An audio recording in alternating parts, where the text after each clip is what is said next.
On va prendre un petit peu d'altitude et on va partir à la rencontre de la faune sauvage des montagnes. Alors je sais, vous allez me dire que c'est pas toujours gagné de rencontrer des bouquetins, des marmottes. Oui, Vincent? T'as dit faune, t'as pas dit faune pour Faune, une fois. Non, c'est dingue, Ah, c'est j'ai dit génial. faune. T'as dit faune. Oui, tu as dit faune. J'y arrive. T'y es. T'as dit faune, ça y est. Ça y est, Depuis je qu'elle est tiens. madame, t'as vu, pan, hop là. C'est plus la faune, Je c'est la tiens. faune. Bon, donc c'est Les pas bouquetins, toujours facile oui. de les rencontrer, même si dans ton sujet on a vu un chamois femelle. Faut marcher, quoi. Faut marcher. On a bien noté que les mâles étaient plus beaux que les femelles. Oui, bien sûr. Alors, Christian Simon, qui est ici, est photographe animalier dans le parc de la Vanoise. Mais il nous a dit, cela fait quelques jours que je suis sur les traces d'une grosse bête, et je vous promets que si vous venez avec moi, eh bien, on va réussir à la trouver. Alors, on a chaussé des grosses chaussures, on a mis une tenue de camouflage bien chaude, car les conditions climatiques n'étaient pas les mêmes qu'aujourd'hui quand on a tourné, mais finalement, c'est mieux pour faire des rencontres majestueuses. Dans le parc de la Vanoise, un homme affronte des averses de neige pour saisir des clichés. Ce photographe animalier ne recule jamais face aux mauvaises conditions climatiques. Bien au contraire, cette neige qui tombe en abondance est son meilleur atout. La météo, au contraire, plus elle est variée, plus c'est intéressant. Parce que par mauvais temps, les animaux bougent beaucoup plus, ils sont beaucoup plus tranquilles, ils se sentent plus en sécurité à cause du brouillard, à cause de la neige. Donc on peut plus facilement les approcher. Téléobjectif sur l'épaule, Christian Simon est à la recherche d'un animal. Avec sa paire de jumelles, il scrute ses moindres déplacements. Il doit être juste derrière, je pense qu'il n'est pas très loin. On va le trouver. À pas de loup, Christian arpente le parc de la Vanoise depuis 25 ans à la recherche de la photo. Vêtu d'une tenue de camouflage, il traque des animaux en suivant leurs traces comme un véritable chasseur. Alors vous voyez ces traces, ce sont des traces de chevreuil. C'est aussi le plaisir de la traque. Le plaisir de savoir est-ce qu'il sera là, est-ce qu'il ne sera pas là, est-ce qu'il y aura tel animal ou tel autre. Parfois on traque un animal et on se rend compte qu'on ne le voit pas et on voit complètement autre chose. Ce jour-là, Christian a du flair. Après avoir remonté la piste pendant près d'1 heure, la récompense est enfin là. L'animal est repéré derrière un sapin. Il est là, il est juste en dessous. Il est juste en dessous de moi. Donc ça va être un beau mâle. Il a les cornes pleines de neige. La surprise est totale. Le chevreuil que cherchait Christian est en fait un bouquetin. Un mâle d'une centaine de kilos qui arbore fièrement des cornes d'environ 1 mètre de longueur. Malgré des centaines de clichés de cet animal, l'œil du photographe reste une fois de plus émerveillé. Toujours une très forte émotion parce que c'est un animal qui a failli disparaître de nos montagnes. Il a été protégé grâce au parc national de la Vanoise. Et là, j'avoue que d'avoir un aussi bel animal en face de soi, c'est fort. Pour capturer cet instant unique, Christian se trouve à seulement 20 mètres de sa cible. Cette proximité entre l'homme et l'animal est incroyable. Sous la neige, le bouquetin, peu farouche, se laisse approcher et photographier.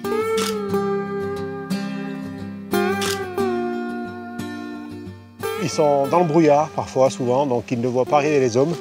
Et ils sont pas du tout méfiants à cette époque quand il fait mauvais temps.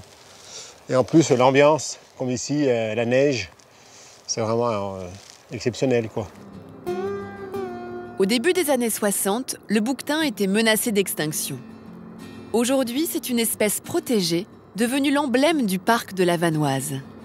En 1963, le parc a été créé en grande partie pour le protéger lui en premier. Donc ça a très bien fonctionné d'ailleurs, hein, parce que nous avons à peu près 300 bouquetins dans le secteur. Christian est né à Modane, un peu plus bas dans la vallée. Petit à petit, il est tombé amoureux de la montagne et dès son plus jeune âge, la photo animalière est devenue sa passion. Cette passion de la photo est venue parce que j'étais passionné de montagne en fait. Bien sûr, d'être né ici, ça aide beaucoup. Parce que ça permet d'être sur place, de faire plein de photos parce qu'on a repéré des choses à l'avance. Les clichés de Christian montrent la montagne pendant toutes les saisons. Un artiste proche de la nature, gardien d'une faune sauvage très fragile qu'il faut absolument préserver. Hélène, attends, il y a un truc que je comprends pas.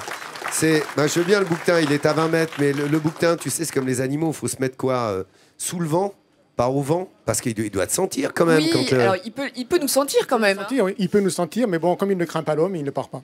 Ah d'accord, ok. Et là Oui, encore, il sent quand même les bien, conditions ouais. climatiques comme celle-ci, elles sont vraiment idéales pour voir des animaux, pour qu'ils se sentent finalement un peu moins visibles, et puisqu'il y a du brouillard, de la neige, etc. Et finalement, ils se montrent plus facilement. Est-ce que les bouquetins, le photographe les sent? Parce que ça doit sentir assez fort un bouquetin. Non, mais c'est comme un bouc. Tout à fait, on les sent. C'est Ah vrai. ouais. Très souvent, on les sent avant de les voir. Ah ben voilà. De quelle manière vous Ah les bah eux sentez, te sentent, vous donc eux doivent nous sentir aussi. Parce qu'ils doivent se dire, dis donc, l'homme, ça sent drôlement fort. Hein. Je le reconnais. En tout cas, vous avez vu les cornes quand même, qui peuvent mesurer jusqu'à 1,20 m et peser 5 kg la paire.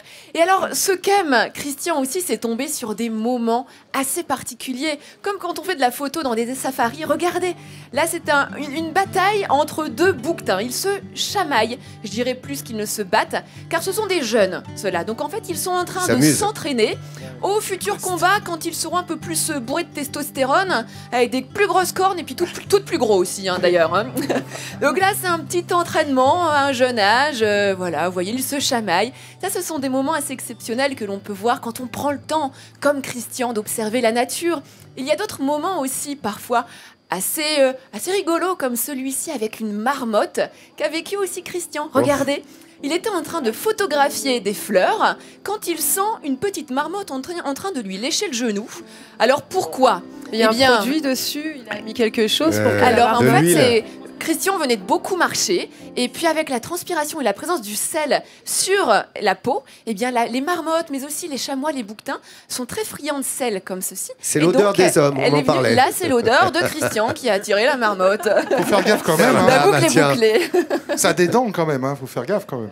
Oui, mais là, c'était vraiment une rencontre Qu'est-ce que c'est amicale. incroyable, parce que c'est difficile hein, à photographier normalement une marmotte, c'est Ben, dans le parc national de la Vanoise, c'est pas très difficile, justement, parce qu'elles sont pas sauvage. pas sauvages. Elles sont habituées aux hommes. Ah oui, on dans peut le parc. s'approcher facilement. Dans le parc, oui. Ah oui, à la Vanoise, Ouais. À la belle saison, hein, plutôt, pour aller rencontrer.